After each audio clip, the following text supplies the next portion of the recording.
हम लोग पूरे देश में जो 9 साल मोदी सरकार के पूरे हुए हैं उसके लिए हम लोग जा रहे हैं। नीतीश जी मेरे ख्याल से इलेक्शन कमीशन नहीं है, तय कौन करेगा, चुनाव कब हो रहे हैं, कैसे होंगे, आप सब लोग जानते हैं। चुनाव समय पे ही होंगे और जब चुनाव का समय आएगा तब लोग तय करेंगे। ये तो दुर्भाग्यपूर्ण है, हमारा धार्मिक ग्रंथ है और ऐसी बातें करके लोगों को भी भ्रमित करना ये दुर्भाग्यपूर्ण है, इस पर मैं बात नहीं करना चाहूँगा। नमस्कार, आप देखना शुरू कर चुका है फर्स्ट लुक बिहार में। आपके साथ विवेक कुमार मुजफ्फरपुर पहुंचे पूर्व प्रधानमंत्री चंद्रशेखर के बेटा नीरज शेखर। उन्होंने बिहार को राजनीति को लेकर बड़ा बयान दिया।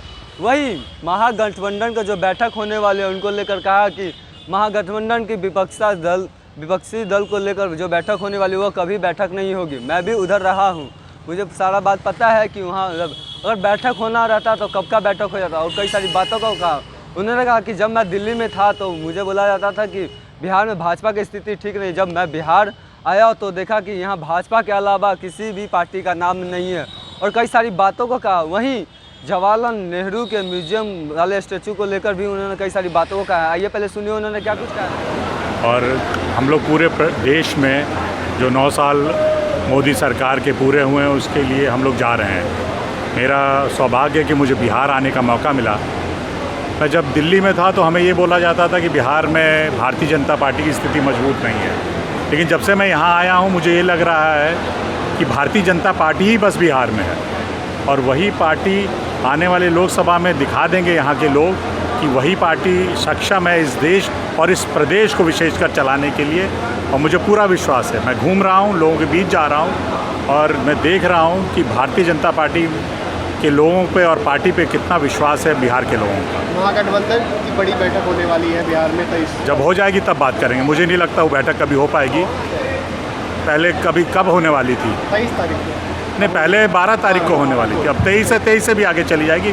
बैठक कभी नहीं होगी। मैं रह चुका हूँ उधर, मैं जानता हूँ कि कहाँ की स्थिति में वो लोग हैं।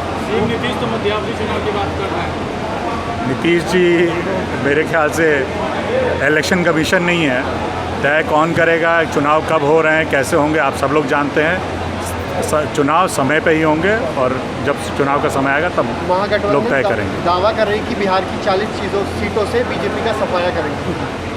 हर जगह कर रहे हैं। यूपी में मैं आया हूँ, वहाँ के नेता लोग कह रहे हैं 80 सीट पे हार जाए, हम लोग बीजेपी हार रही है। यहाँ पे 40 सीट पे हार रहे हैं। 2019 में भी यही लोग कह रहे थे कि बीजेपी 150 के नीचे जाएगी और 300 से ऊपर चली गई बीजेपी। तय पार्टियां नहीं करेंगी, इस देश के लोग करेंगे और इस देश के लोगों का विश्वास माननीय प्रधानमंत्री जी। तेजस्वी यादव ने एक बड़ा आरोप लगाया है कि बीजेपी इतिहास बदलना चाह रही है, जिस तरीके से म्यूजियम का नाम बदला गया है। मैं उससे बिल्कुल सहमत नहीं हूँ, उनको पता नहीं है। मेरे पिताजी पूर्व प्रधानमंत्री हैं और मुझे इस बात का गौरव है कि आज उनका म्यूज़ियम दिल्ली में है और वहाँ पे हो रहा है। नेहरू जी का वहाँ से कोई म्यूज़ियम हटाया नहीं गया, वहाँ पर उनका है और पहले जो था वो भी अभी भी है।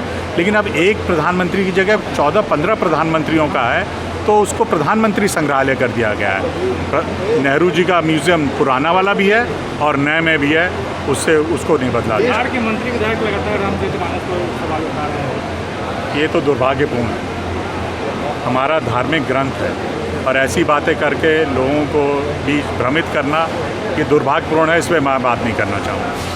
तो आपने सुना कि पूर्व प्रधानमंत्री के बेटे नीरज शेखर ने क्या कुछ कहा। उन्होंने बताया कि बिहार में महागठबंधन की बैठक होने वाली है, बैठक कभी नहीं होगी। मैं भी इधर रहा हूँ।